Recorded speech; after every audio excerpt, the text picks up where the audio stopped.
అంటే నేననేది ఏంటంటే ఆయనకి తెలుసు ఏం జరుగుతుంది అనేది. ఎందుకంటే ఇన్నాళ్ళు 20 ఎంత లేదన్నా 20 ఏళ్ళు శాసనసభ్యుడిగా ఉన్నాడు. ఓకే, ఏమవ్వబోతుంది అనేది తెలుసు. ఎందుకంటే తను చేసిన పాపాలన్నీ ఇప్పుడు బయటకు వస్తున్నాయి. బేసికల్లీ ఏదో ఒకటి అవుతుందనే ఉద్దేశంతో ఆ భయంతో ఉన్నాడు.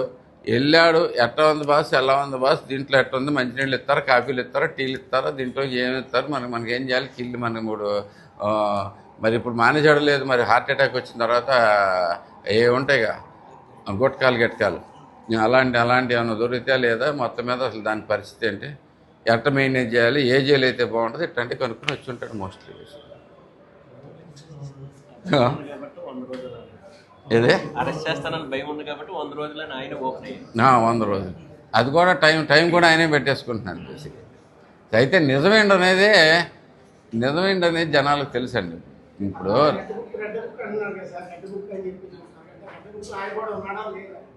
రెడ్ బుక్లో ఆయన ఉన్నాడా లేదా అనే దాంట్లోంచి మనకి రేపొద్దున క్లారిటీ వచ్చిందండి. అది త్వరలోనే అదే చెప్పారు కదా చంద్రబాబు నాయుడు గారు.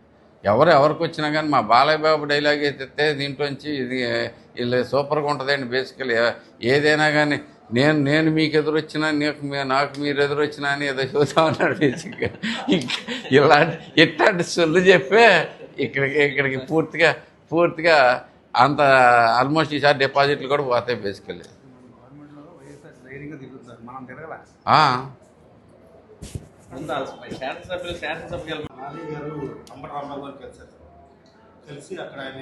ఎవరు గువాడవానా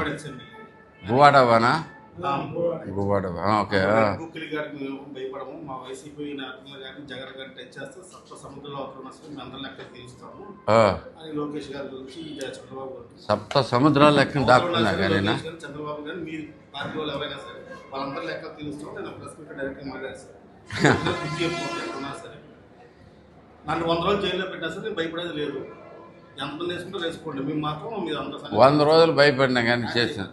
ఇప్పుడు ఆయనకి కూడా డౌట్ వచ్చింది బేసికల్. రెడీ ఉంది నెక్స్ట్ నేను అని చెప్పేసి. ఇప్పుడు ఆయన ఎందుకు వెళ్ళాడంటే అక్కడికి వెళ్ళి ఏ జైలు అయితే బాగుంటుంది, దాంట్లో ఏ గది సౌకర్యవంతంగా ఉంటుంది, దీంట్లో అన్నీ తెలుసుకోవడానికి వెళ్ళాడు. అక్కడ అవన్నీ తెలుసుకుని వస్తాడు. కానీ దానికి అంతకు మించి అక్కడికి వెళ్ళాం కదా, ఏదో ఒకటి మాట్లాడాలి, మళ్ళీ మాట్లాడకపోతే లేదు. ఈ మధ్యకాలంలో కొత్తగా వినపడుతున్నాయి నేను తీసేస్తున్నారని.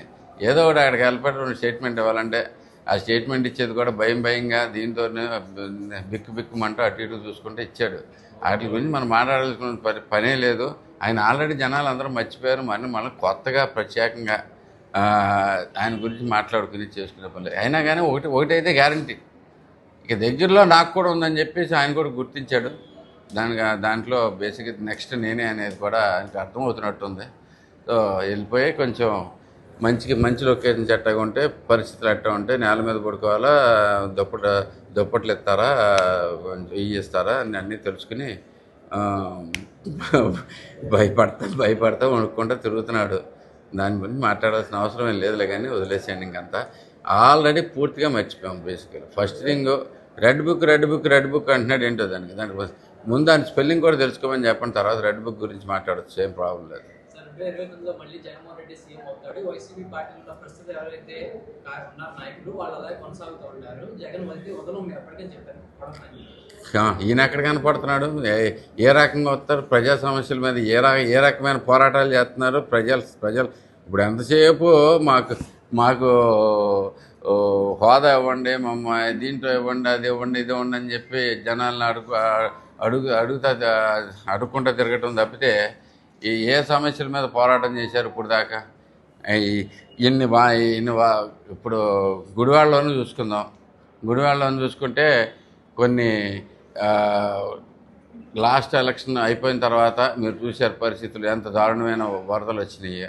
వరదలు అప్పుడు ఎవరన్నా కనపడ్డాళ్ళు, ఒకరికి ఎవరన్నా హెల్ప్ చేసిన వాళ్ళు ఎవరన్నా ఉన్నారా చెప్పండి, కొంచెం కూర్చొని మాట్లాడదాం. లేదు ఒక సమస్య ఏదైనా కానీ సమస్య వచ్చినప్పుడు ప్రజల తరపున మేము ఉన్నామని చెప్పి ఏ రోజన్నా వచ్చారా? మళ్ళీ వాళ్ళు డబ్బులు చేసుకుంటానికి, మళ్ళీ వాళ్ళు తీసుకుంటానికి ఏదో రకంగా అవకాశం ఉంటేనే వాళ్ళైనా ముందుకు వస్తారు.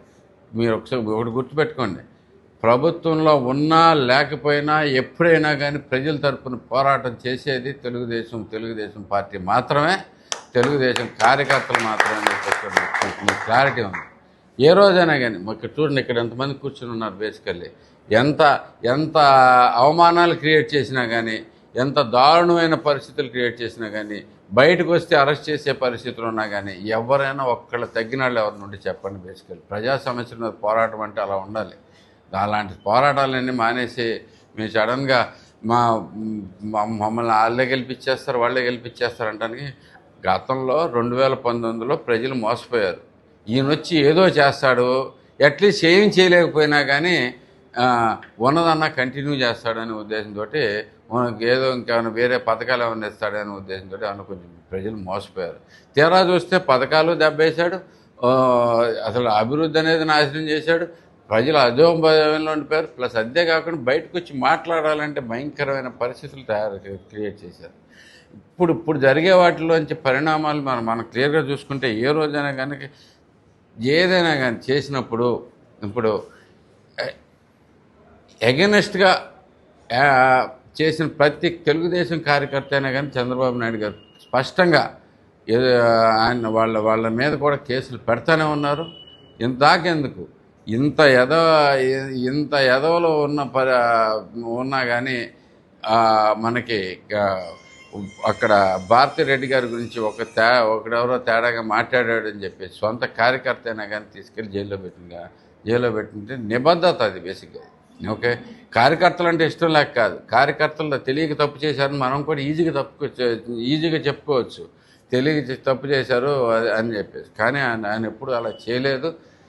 ఎవ్వరూ కూడా దీంట్లోంచి మీరు గతంలో చూసుకుంటే మేము అనలేము ఆ డైలాగులన్నీ. నుంచోబెడతాం, కూర్చోబెడతాం, దీంట్లో పెడతాం, ఇప్పుడు అధికారం మా చేతిలో ఉంది, మేమేమైనా చేస్తాం. ఎప్పుడు అలాంటి ప్రోత్సహించట్లేదు చంద్రబాబు నాయుడు గారు. దీన్ని మాత్రం స్పష్టంగా గుర్తుపెట్టుకుంటారు. ఎందుకంటే అభివృద్ధి జరుగుతుంది, భయంకరమైన అభివృద్ధి జరుగుతుంది. ఎక్కడ చూసినా కానీ మనకి మీరు గుడివాడలోనే చూస్తూ ఉన్నారు, అక్కడ లేదు. మనకేమీ కంపెనీలు రాకపోయినా కానీ మనకి ఇంకా స్టార్ట్ అవ్వకపోయినా కానీ ఎంత అభివృద్ధి చేసి రాగలుగుతున్నాం అనేది మీరు కూడా చూసుకోండి. ఇక అవన్నీ కూడా వాస్తవం బిగిన్ చేసేసరికి మనం ఎలా వెళ్తాం అనేది కూడా ప్రజల్లో నిజంగా ఆశ అంటూ చిగురిచ్చిందంటే చంద్రబాబు నాయుడు గారు వచ్చిన తర్వాత. ఇంకా 2029లో మళ్ళీ మేము వస్తాము ఇక్కడ కళ్ళకి అంటే ఇంకెవరైనా చేయలేరు. బేసిక్గా ఇప్పుడు కన్నా తప్పులు తెలుసుకోవాలి. ఈ పిచ్చి మాటల వల్లే పోయింది. మీరు గుర్తుపెట్టుకోండి, ఇక్కడ 11 మంది గెలిచారు మొత్తం మీద. ఇంతకుముందు ప్రభుత్వంలో ఇలా రెచ్చిపోయిన వాళ్ళు ఒక్కళ్ళు ఎవరినైనా గెలిచారో చెప్పండి నాకు. ఒక్కళ్ళు చెప్పండి. ఇలా పిచ్చిగా రెచ్చిపోయి ఏ మాటలు పడితే ఆ మాటలు మాట్లాడిన వాళ్ళు ఎవరన్నా ఒక్కళ్ళు గెలిచారని చెప్పండి. దాన్ని బట్టే మనకు అర్థమవుద్ది. ప్రజలకు విఘ్నత ఉంటుంది, వాళ్ళు దీని ప్రకారం పనిచేస్తూ ఉంటారు. ఇక ఈ క్యాండిడేట్ వచ్చి సోది అవుతూ ఉంటాడు, మీకు తెలిసిందే కదా. బేసిక్గా అక్కడ దాకా వెళ్ళాం. ప్లస్ ఈ మధ్యకాలంలో గోల ఎక్కువగా ఉంది, తీసేస్తారని.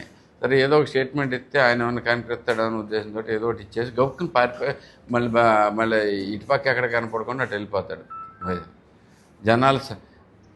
సో దీన్ని బట్టి అందరం అర్థం చేసుకోవాలి క్లియర్గా. ఏదండి